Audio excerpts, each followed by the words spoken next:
संसार का कारण क्या है, हमने कभी पढ़ा तो है मगर इस तरफ ध्यान नहीं दिया। इसलिए हम अनादि से संसार में परिभ्रमण करते आ रहे हैं। आचार्य उमा स्वामी ने तत्व सूत्र में कहा है कि 5 कारण संसार के हैं। मिथ्या, अवृत्ति, प्रमाद, कषाय और योग। ये संसार के बंध के कारण है। जानते सब है मगर जीवन उतारते कम है। तो बंधुओं, ये मिथ्यात्व क्या है जो सबसे पहले आचार्य उमा स्वामी ने लिख दिया है। मिथ्यात्व 5 प्रकार का होता है। विपरीत, एकांत, विनय, संशय और भ्रम। ये 5 प्रकार का मिथ्यात्व है। और हम मोटे रूप से मिथ्या 2 प्रकार का है, ग्रहित और अग्रहित। हम सभी प्रकार के मिथ्यात्व में फंसे पड़े हैं और छोड़ना भी नहीं चाहते। तो कैसे कल्याण हो? अभी तो मिथ्या छोड़ने के भाव ही नहीं बनते, क्योंकि मैं सबसे पहले विपरीत मिथ्यात्व में जीना चाहता हूं। ये आचार्य उमा स्वामी ने तत्वशास्त्र में कहा है। जो मेरा नहीं है उसे अपना स्वयं बहुत अच्छे से अपना मान लिया है। ईशाचार्यों ने विपरीत मिथ्यात्व कहा है कि मैं मात्र शरीर को ही, मात्र पदार्थ में ही अपना जीवन निकालना चाहता हूं। यदि मैं पदार्थ की जगह यथार्थ में अपना जीवन निकाल लूं तो सम्यक दर्शन पैदा हो जाए। मगर आज तक यथार्थ को समझना नहीं चाहता। कल भी चर्चा किया था, सरकार ने 90 किलो की बोरी बनाई है, आपने 100 किलो सुरमे भर दिया है और 10 किलो और भरना चाहते हैं। क्यों? क्योंकि आपने शरीर को अपना माना है। आपने यथार्थ को समझने पर प्रयत्न नहीं किया। आपने पदार्थ को अपना माना है, इसलिए इसमें जीना चाहते हो। और ये मिथ्या ग्रहित मिथ्या है।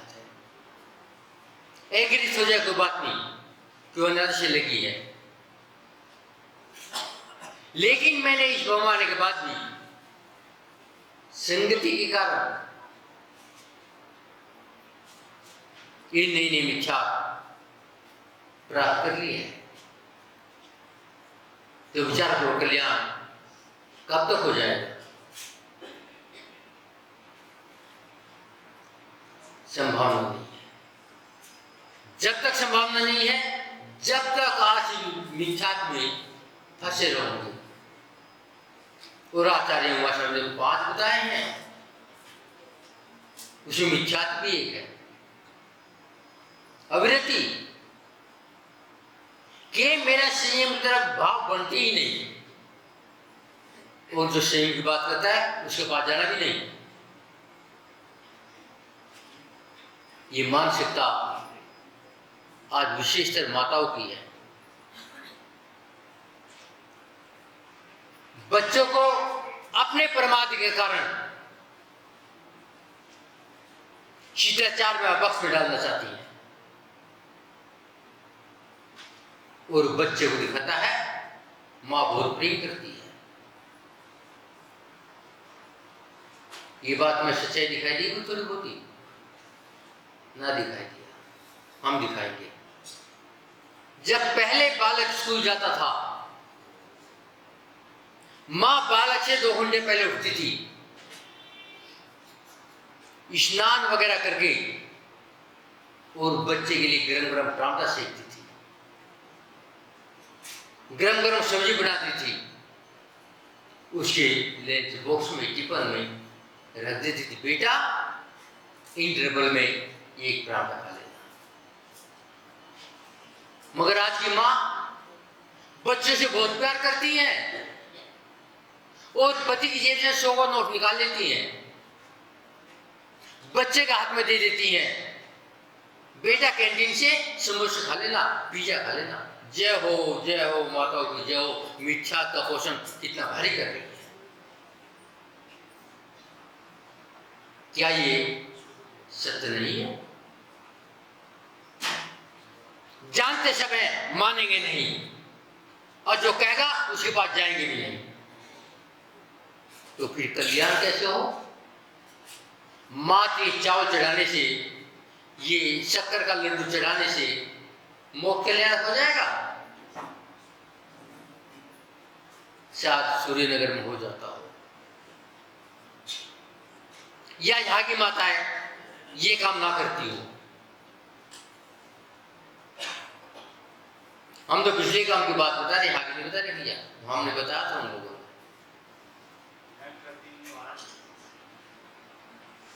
तो बंधुओं, जब तक हम ये मिथ्या नहीं छोड़ेंगे, संसार से किनारा नहीं मिलेगा। और जब तक किनारा नहीं मिलेगा, जब तक हम अपने आप को अपने में नहीं लाएंगे। लेकिन सोचो, आप लाना चाहते हो क्या? बस आए, जितना पानी सारा डाल दो, पुण्य मिल जाएगा। जबकि आचार्य ने क्या लिखा है? यदि पात्र खाली है, अंतराय होती है। और आप अभिषेक में क्या कहते हो? पानी की भुजा में यूं यूं यूं कोई बूंद रह ना जाए, जो हो तुम्हारे मिथ्या की। और इस बात खाली है तो क्या हो गया? अंतराय कर्म का दोष बनेगा, कोई रोक नहीं सकता। पूरा भरा भी हो, वो खाली भी हो जाए। क्यों? क्योंकि पुण्य कमाना है। आप इससे ज्यादा पुण्य कमा लेते हो। बहुत से महान व्यक्ति तो भगवान के चरणों में माथा रख देते हैं, बाल रगड़ देते हैं, सिर रगड़ देते हैं, और जय हो तुम्हारी, भगवान भी शुद्ध कर दिए और तुम तो शुद्ध हो ही हो। और आपने क्या मान लिया? बहुत भारी पुण्य है हमारा। सबसे पहले भगवान के चरणों में सिर टेक दिया है, और भगवान को पसीने लगा दिए जो उन्होंने छोड़ दिए थे। ये कौन सा मिथ्यात है? गृहित मिथ्यात कहते हैं। इसलिए ऐसा नहीं क्या, 3 यदि काम कर लोगे, वचन शुद्धि, संगति शुद्धि और स्वाध्याय, तो आपका मिथ्यात निकल जाएगा। जब सत्संग करेंगे तो आपके गृहित मिथ्यात छूट जाएगा। जब विचारों में निर्मलता आएगी, ये मिथ्या छूट जाएगा। जब स्वाध्याय करेंगे तो मिथ्या छूट जाएगा। मगर कौन सी स्वाध्याय करते हैं मालूम नहीं। अलमारी तो भरी पड़ी है, तो करते ही होंगे। ये भी देखने वाली भरी पड़ी है, और स्वाध्याय करने के बाद भी ये मिथ्या देखने में आता है। तो कौन सा स्वाध्याय है पता नहीं। तो बंधुओं, क्योंकि हमने सत्संगति नहीं किया। एक बार की घटना, राजा धनपाल, उज्जैन के सम्राट, हमारे ग्रंथों में चर्चा आती है। उनकी महारानी धनवती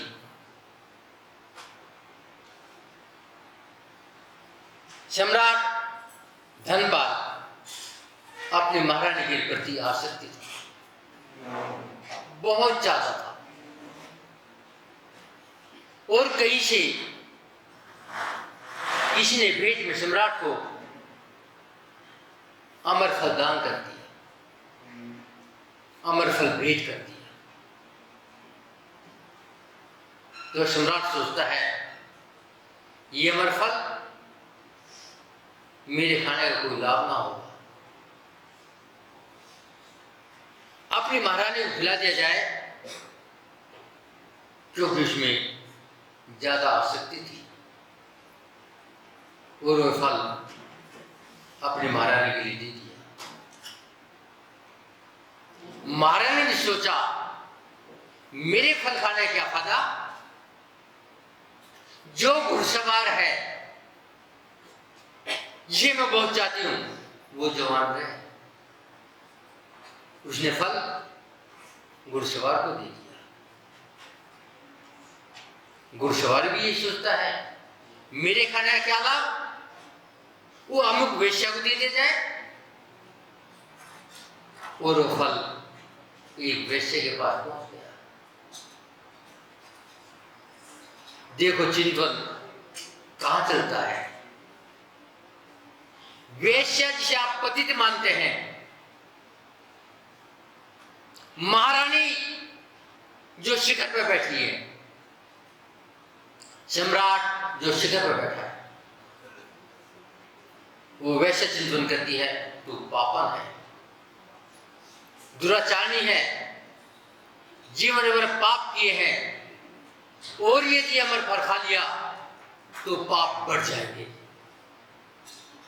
ये अमर फल मेरे लिए नहीं है।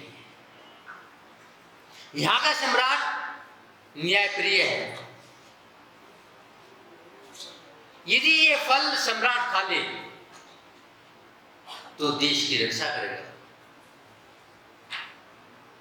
जीवों की रक्षा करेगा, और वैश्या अमर फल राजा को भेंट कर दिया।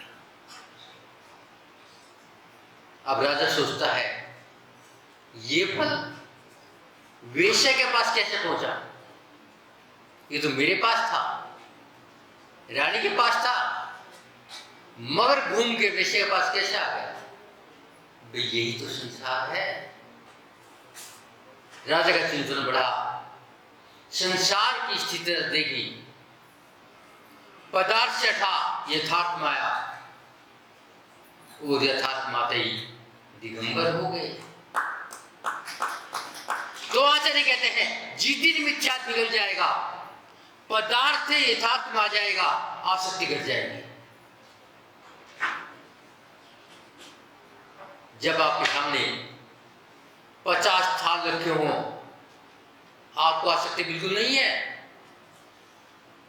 मगर जब रोटी ना हो और जब आसक्ति ना हो, वो आसक्ति नहीं मानी जाती। मगर हमने तो 50 थाल आने के बाद में आसक्ति नहीं मानी है। आचार्य ने वहां आसक्ति बात नहीं की है। आसक्ति देखी जाए, महाराणा प्रताप भी देखो, एक सम्राट वो जंगल में मारे मारे घास की रोटी बनाई, वो बिला उठा के ले गया, वो शांति से बैठ गए। वो नहीं थी आसक्ति। तो बंधु, कहने का तात्पर्य है यदि हमें मिथ्या से बचना है तो संयम मानना पड़ेगा, आवृत्ति छोड़नी पड़ेगी, प्रमाद त्याग करना पड़ेगा। प्रमाद क्या है? कुछ नहीं, जहां विपरीतता में आनंद हो और समक्ष से दृष्टि हटती हो, वही तो प्रमाद है। मंदिर में चलो, पूजा करें, कल से देखेंगे, वहां पर बड़ी सुंदर पिक्चर आई है, बड़ी भीड़ है, टिकट में थोड़ा ब्लैक है, कोई बात नहीं, 2 मंगाई लो। इसी तो परमात्मा कहते हैं। जहां पर कोई ब्लैक ना हो, जहां पर कोई लाइन ना हो, अपनी आत्मा में रमन करना, वही तो चमक है, वही परमात्मा चाहता है। मगर मैं परमात्मा रहना चाहता हूं, इसलिए ऐसे लगा 3 बात का ध्यान रखो। पहला सत्संग, दूसरा अपनी वाणी पर विराम, और तीसरा स्वाध्याय। यदि पाप से बचना है तो हमें देखना होगा मैं कहां थी। मगर यदि पाप में जब फंसना है तो देखने की जरूरत नहीं है। और ये आसान तरीका भी है, और आपको तो आसानी तो पसंद है। कौन देखे? आचार्य कहते यदि सुख चाहते हो तो चिंतन करना कि मैं कौन हूं। मानव हूं तो मानव का कर्तव्य क्या है। आप घर में 3 बार झाड़ू दे लेते हो, लेकिन अपने अंदर जो गंद पड़ी है 1 बार भी झाड़ू नहीं लगाते।